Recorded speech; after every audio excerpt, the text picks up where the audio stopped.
Hi, I'm Kendra Druckerbrod, and I'm going to go ahead and share my presentation on comparing two video platforms here. So let me go ahead and share my screen, and I will take you through my PowerPoint here and then share some of the features that I'm discussing here. All right, so I'm comparing Zoom versus Microsoft Teams.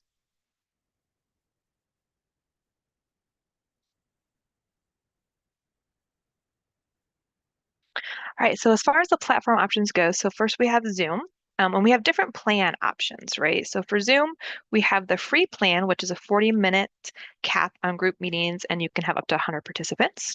We then have the Pro, which is anywhere ranging from $13.33 to $16.99 per user per month. And with this, you get about a 30-hour meeting limit, 5 gigabytes of cloud storage, and AI companion is included. Then we have the business plan, which is usually runs between $18.33 to $21.99 per user per month and up to 300 participants and company branding. Then we have the Business Plus, which is usually a range of about $29 per user per month, and it includes regional phone capabilities. Okay, versus Microsoft Teams, let's take a look at their plans. So here with their free plan, it is a 60-minute meetings up to 100 participants and 5 gigabytes of storage.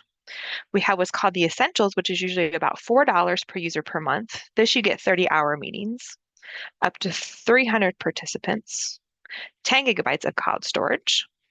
Then we have the Business Basic, which is about $6 per user per month and includes Office apps such as web and mobile, 1 terabyte storage with the Teams. We have the Business Standard, which usually runs about $12.50 per user per month, and it adds desktop Office apps. And then we have with the AI access, it usually requires a separate Copilot license, and that often adds at approximately about a $30 per user month charge. So we can see the comparison here between the different platform options.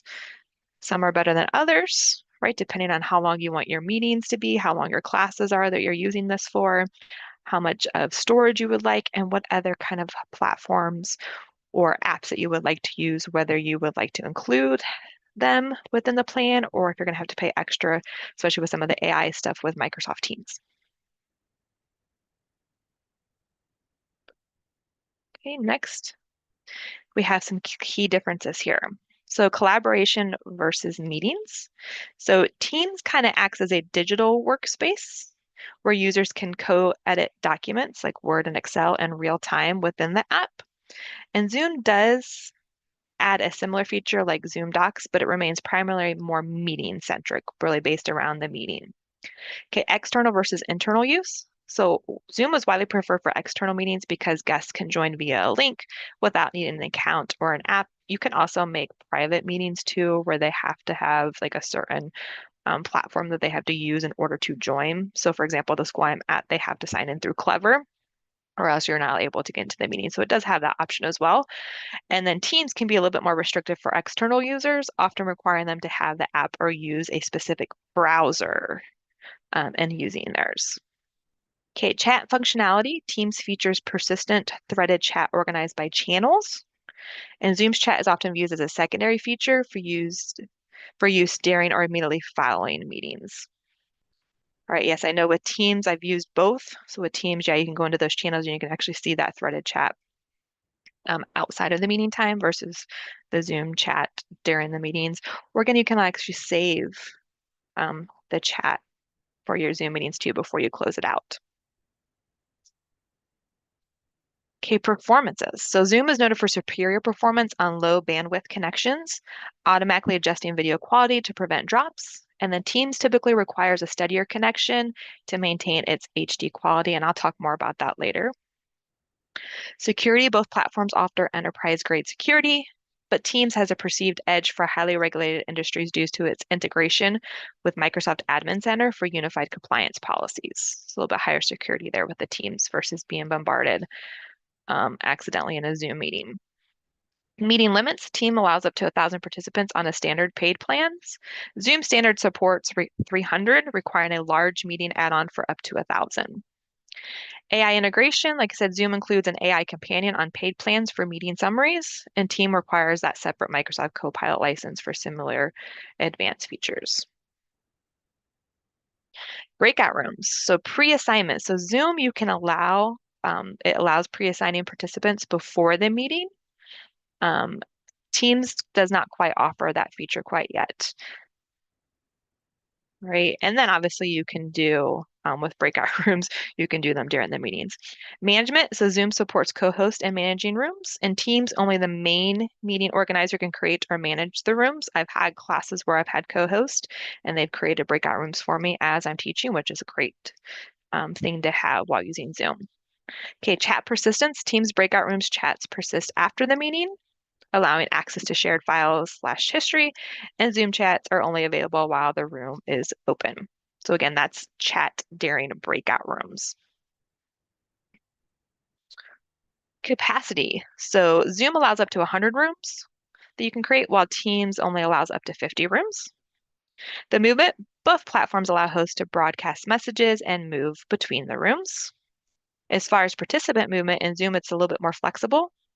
Depending on how you set up the rooms. Participants can easily move between rooms if it's allowed. And again, that's kind of up to the host or co-host how they create the rooms. But in Teams, primarily host controlled, participants typically need permission to return to the main room. And then host support in Zoom, the ask for help button notifies the host to join a specific room. It actually pops up on the screen and it'll say what room it's in. And it'll say to join, and you can click right on it and join that room. In Teams, participants must tag the co-host in the chat or wait for the host to cycle through.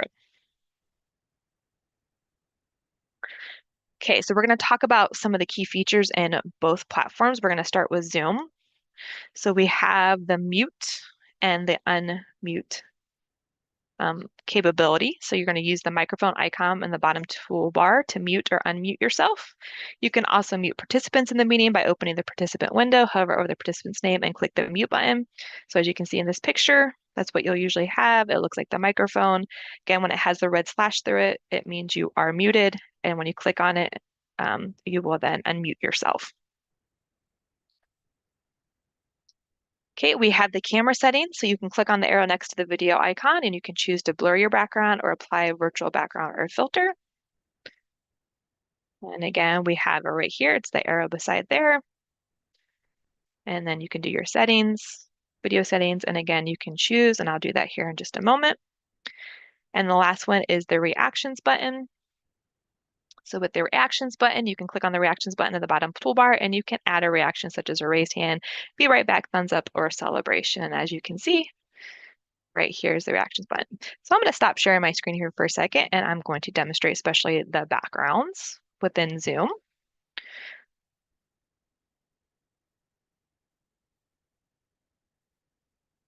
So let me go ahead and add a different virtual background here. So I can do my palm tree, my northern lights, or I can take a look at some of these ones I've specifically made. So you can use like pre-made ones or ones that you make. And so I have some examples here that have my name.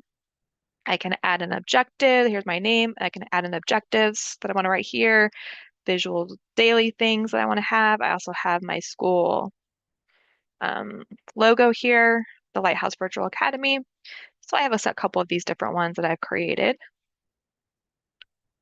And then here's one example where I actually put my objectives, and I'm going to keep this one up for now, what my objectives are, and then the visual aids for the day so the students can see this the whole time when I have my background.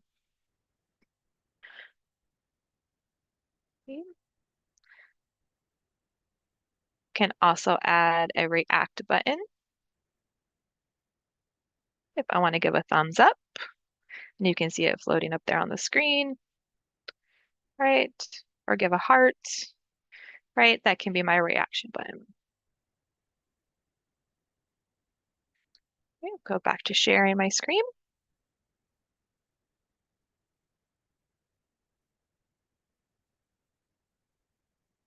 Screen share, I just demonstrated how that was used there with having my screen share up and then taking it down. Again, you click the share screen button on the bottom toolbar to share your entire desktop, a specific application window, or a whiteboard. So you have different options of what you want to share. And again, you can change those settings to allow your students to share the screen as well. So especially if you're doing presentations and you want the students to share their screen, or if you're working with the student one-on-one in a breakout room, and they want to show you something, it's easier for them to share the screen and show you where they might have a question about. Right, and again, there's that share screen button. And again, you can choose one participant at a time, multiple participants, advanced share settings. Again, that's what you would click to show that you can allow others to share their screen and give them permission. We have the annotation. Okay, while screen sharing on the floating toolbar, you click the annotate to use the drawing text, the stamp tools to highlight specific parts of your screen for all attendees to see. You can also choose to allow participants to annotate on the screen. So I'm going to go ahead and pull up my annotation and show you. So like if I wanted to underline something, if I'm teaching a class and I'm saying, oh, let's underline this, what does this mean to do? Right? I can also then go ahead and erase it. I can do different symbols. I can have a stamp arrow if I wanted to show something, right? I can do a star. I can put the spotlight on something, right? If I wanted to highlight something, right? So we have these many different options with annotate. And then yes, then I can go ahead and also delete, clear all my drawings, or if you have students, you allow them to share, you can also have them do it as well. And again, it looks like this middle picture here where it pops up and you have these different things to choose from. You can also use the text where you want to write something on there. Again, I'll do that one. So let's say I forgot to add something. So then I can actually type on my screen for my students to see too if I forgot to add something to it if I wanted to do that. There's several different features there. And then we do have the chat. And again, that's that last bottom picture on the bottom right here. You click the chat icon on the bottom toolbar, open the messaging window. And again, you can choose to send messages to everyone or individual participants. A lot of times I will use that if I notice a student isn't participating or I'm not seeing them on camera or maybe they're missing something, send them a private message. It only goes to them, and then they can reply back, or also allows them, if they have a question, maybe they're a little nervous to ask it out loud in class, they can use that private message to then send me a message. Okay, or you can also choose to allow participants to message no one. So maybe you don't want them to be messaging anyone. You can have them choose to just message the host and co-host, everyone or everyone and anyone directly. And again, I might turn that off where they can only send myself or a co-host a message. Maybe this is during taking an assessment or things like that. We want to make sure, depending on what's going on in class, that you have these different options. Okay, polls and quizzes. So you can choose to create one before or during a meeting. So if you do one before a meeting, you would just go into the Zoom app and you would click on surveys on the left-hand navigation, which you can see right here in this bottom picture. Once you're on the Zoom web portal, then you click the polls and quizzes to create a new poll, choose a poll or quiz from the top pop-up window, and then click create, add your questions, and select please set answer to mark the correct responses, and then click save. Okay, during a meeting, looks a little bit different. If you click the more button, then you can click the poll/quizzes, then you can create on the pop-up window and then add your questions, click save, and you can choose to save it as a meeting poll or to your polling library. And then you can go back and reuse it again. Maybe you have multiple classes that you are teaching, and so you want to use that same poll throughout the day. You can then launch your poll anytime during your class by hovering over the poll and click launch. You can then choose to share the results with the class or even relaunch the poll. And again, we'll talk more about that a little bit later. Another key features of Microsoft Teams. So here we go. A lot of them are the same, just maybe slightly a little bit different of what you have to do. So mute and unmute, again, you'll click the microphone. It's very similar to how Zoom is. You have the little microphone. You'll see the little line through it if you are muted, right? But this will usually be at the top or the bottom. It can actually be in two places depending on how your Microsoft Teams app is. And again, to mute participants, you'll click on people or show participants in the right corner of the meeting window. Hover the participant's name, click more options next to their name, and then select mute participants. So you can see this here.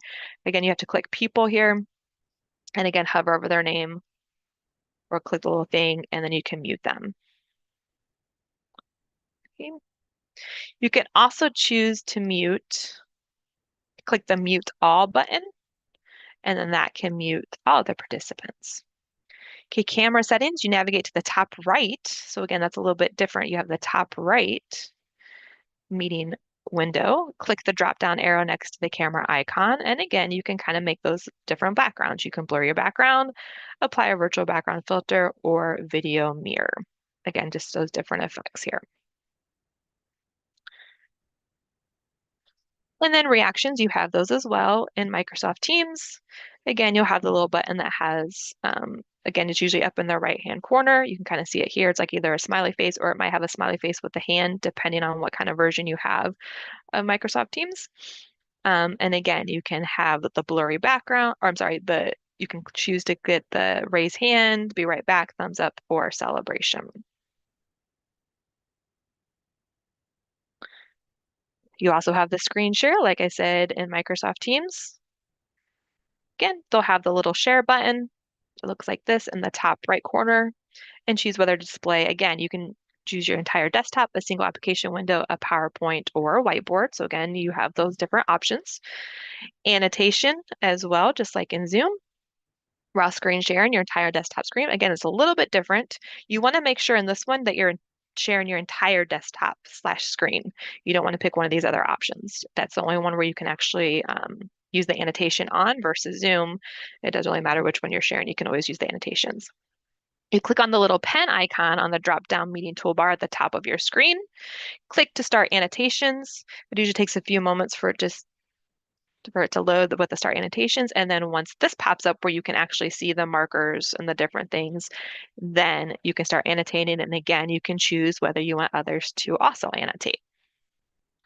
And then just like in Zoom, we have the chat.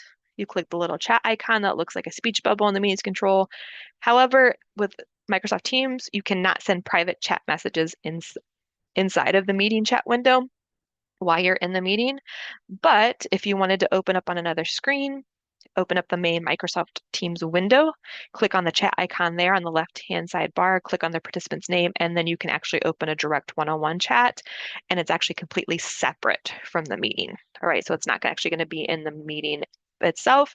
It'll be in a separate window that will be saved in your Microsoft Teams window. You can also do polls and quizzes in Microsoft Teams, and the same idea, you have either created it before or during the meeting. So before the meeting, once you're in your Microsoft Teams app, there is a little poll button that looks like this. You add a tab button to the top of the screen after you open the meeting invite in the Microsoft Teams calendar. You search for polls, and again, it looks like that one that has a little red square around it. You select it, click Add and Save, use the Polls tab to choose your preferred format, add your questions, and then click Save as Draft. So your preferred format, is it going to be like a multiple choice? Like what type of poll question is going to be? During the meeting, you click on the apps icon.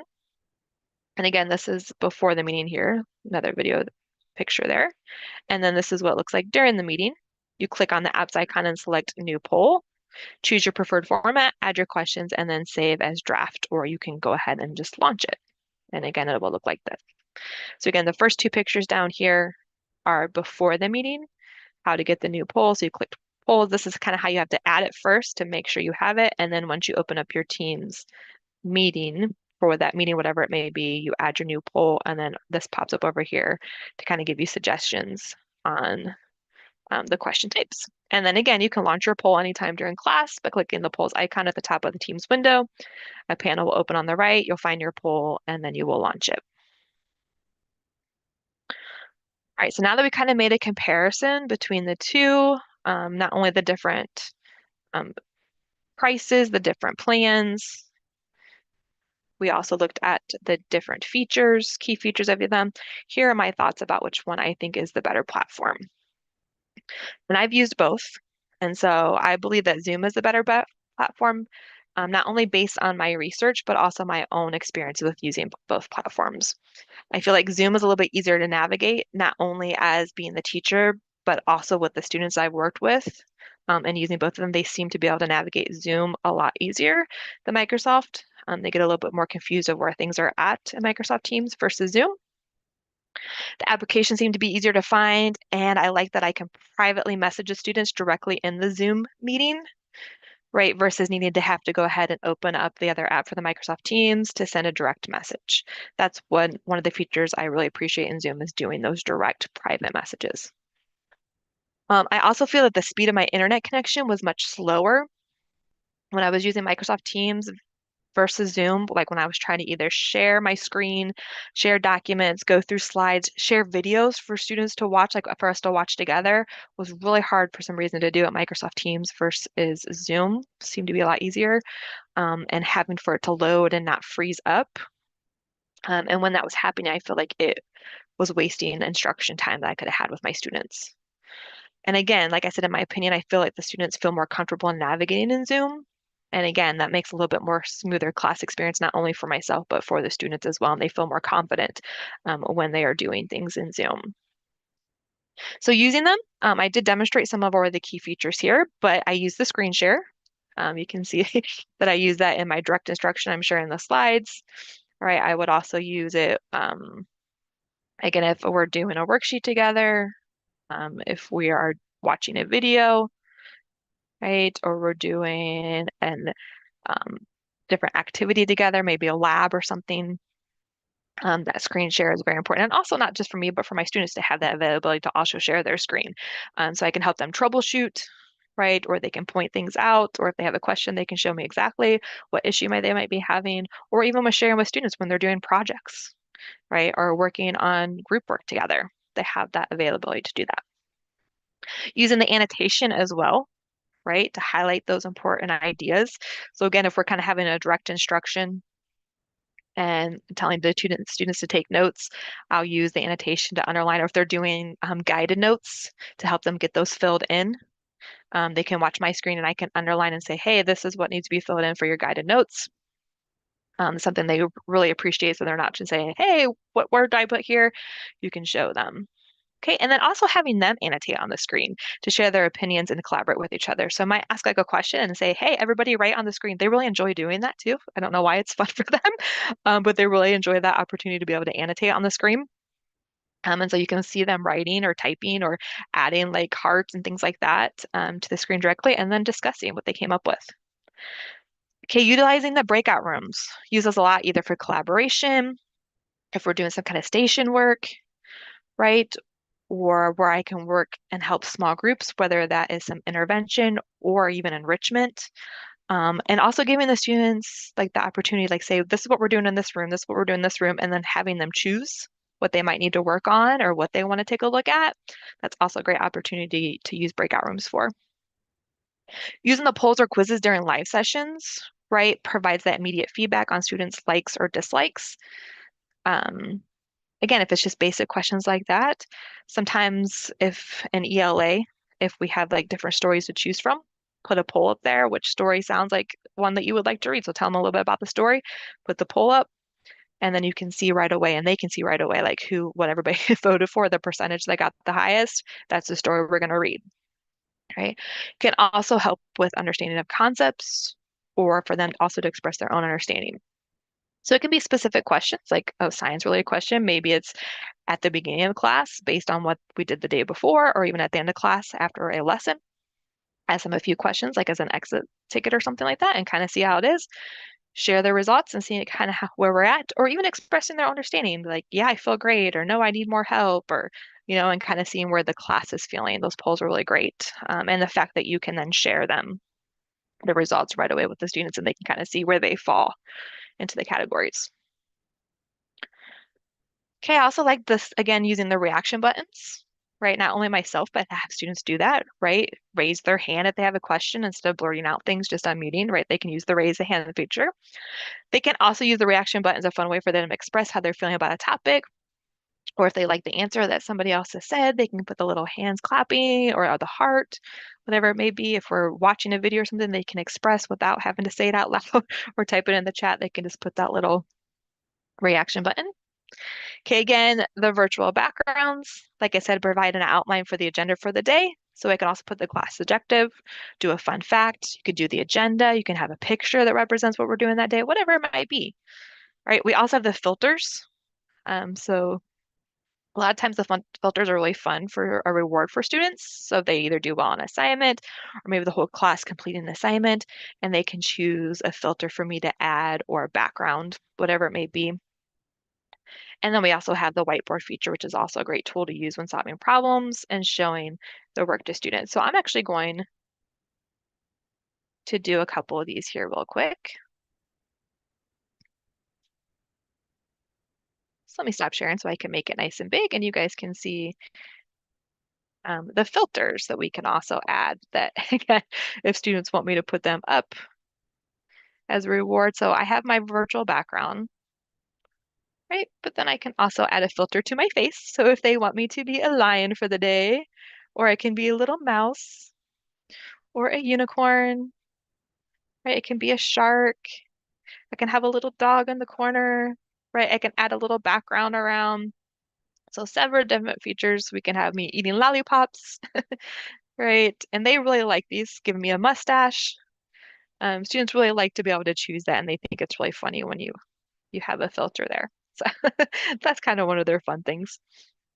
All right, then I'm going to go ahead and share with using the whiteboard.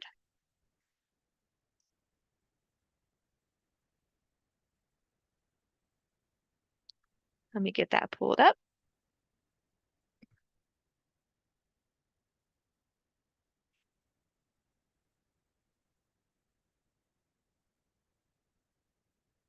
Right, and then I can just go ahead and have the whiteboard. So if we're doing a problem, again, we have the tools where we can add, right? We have this, and I say, okay, we're going to demonstrate 7 plus 3, or whatever tool factor I want for that, I can have that. Right? So very cool thing there. Right? Let me go ahead and go back to my presentation here.